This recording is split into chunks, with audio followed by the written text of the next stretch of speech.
আসলেই অপরূপ সুন্দর কুষ্টিয়ার এই পাশটার মধুমতির দৃশ্য।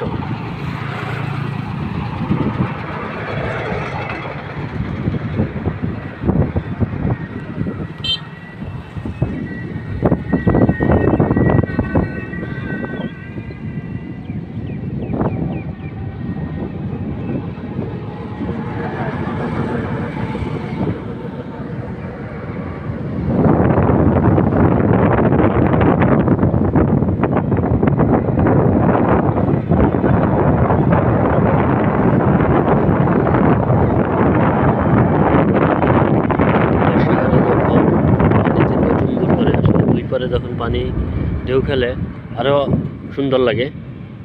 এই শীতের এই টাইমটা এটা অনুভব করা যায় না, তবে নদীর কতটা খালি হয়ে যায় পানি ছাড়া এটা এখন বোঝা যাচ্ছে।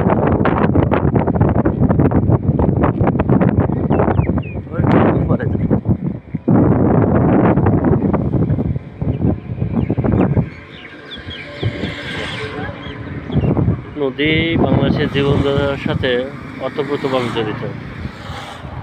এই নদী পানির চাহিদা মেটানোর সাথে সাথে পারিবারিক বা দৈনন্দিন যে চাহিদাগুলো আছে সেগুলো পূরণ করার জন্য মানুষ এখানে আসে। কেউ কাপড় চোপড় ধোয়, কেউ গোসল করে, কেউ মাছ ধরে। ওইটা একটা দূরে একটা নৌকা দেখা যাচ্ছে, এটা আসলে মাছ ধরার নৌকা, ডিঙ্গি নৌকা।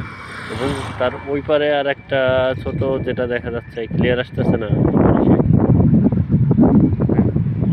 ওইটা কিন্তু ওখানে একজন জেলে মাছ ধরতেছে। এরকমও হাজারো জীবিকা নির্বাহ এবং মানুষের জীবন চলার সাথে সম্পৃক্ত।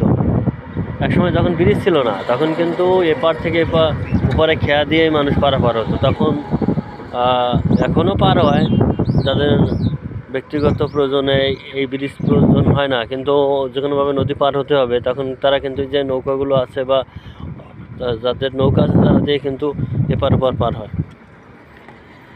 খুব সুন্দর দৃশ্য। এই পাশ এই পাশ এই পাশ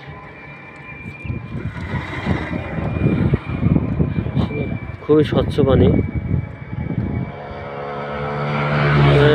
নদীগুলো যখন আমরা সুন্দর রাখি, সুন্দর কিছু দেয় আমাদের, আর যখন নদীগুলো অপরিষ্কার করি, অপরিচ্ছন্ন করি, তখন মনে হয় যে নোংরা। আসলে নোংরা আমরা করতেছি, এই কারণে আমাদের কাছে মনে হয় নোংরা। প্রকৃতিকে যত নির্মল রাখা হবে, প্রকৃতি তার চেয়ে নির্মল পরিবেশ দিবে আমাদের, এটাই বাস্তবতা। অনেক সুন্দর লাগছে।